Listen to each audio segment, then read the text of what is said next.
to be part of an organization. We see not only the fighters of the moment, but see the history of the sport.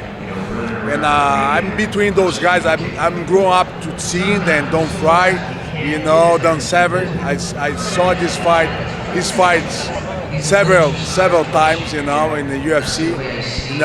Pat Williams. All those guys are the story of the sport. And actually, I made most of my career there in Japan, but always been in touch with Lorenzo, all those guys, always been following the UFC. And I fought in UFC for a couple years, also like most half of the time of my career. And I'm very proud to be here. And now I'm very proud to be, Hall of Fame, and very proud to be working at the UFC Brazil as well. So it was a big day for me. Antonio, you only retired last year, and the UFC put you in the Hall of Fame right away. They didn't waste any time, and now you're here. Were you happy about how quickly they honored you?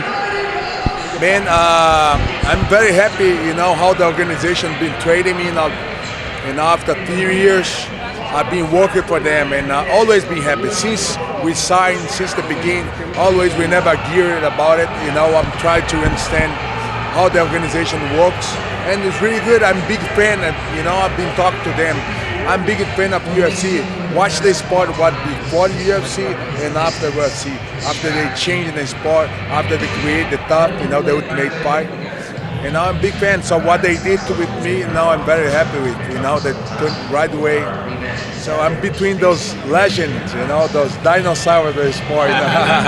What does it mean to you to hear the young Brazilian fighters now refer to you as a legend and inspiration? I mean, I hope I set as an example, to motivate people, motivate new fighters, motivate a guy who doesn't go to the gym to train martial arts, because he have a knee injury or have some little things. You know what I mean? I've been from the, like I said, you guys, I've been from a big accident, and I hope I be that motivate them, to watch UFC and to train, and I love to inspire people to train. Have you been working and talking with some of the younger Brazilian fighters and kind of helping them develop some of the UFC guys? A lot, I like a lot of new guys, is coming up, the new fighters. We are working in Brazil. We are doing like a research, not only the UFC fighters, but the guys who have a potential to go to UFC. Right.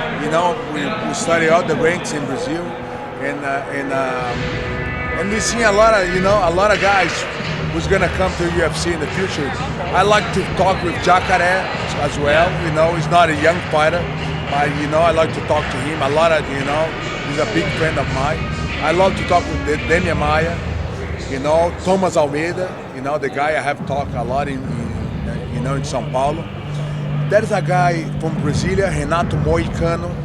Yeah, know the name. And I'm a big fan of this kid. So we change the message almost every day, and that's the kid I'm a big fan. I'm thinking he got a big potential to get there. A couple more guys. I got to do Portuguese. What does it mean to you to be an inspiration to those students? I mean, I got 13,000 students. Most of them is normal people. They will go there to the gym just to lose weight. To train MMA as a sport. We have about 8% of them. They love to be professional, but 92% of the people, they go to the gym because they're big fan of the sport. So it means a lot to me. Like I said, a lot of people use the excuse they got hurt, they cannot do it because they're tired. So as a guy who's coming over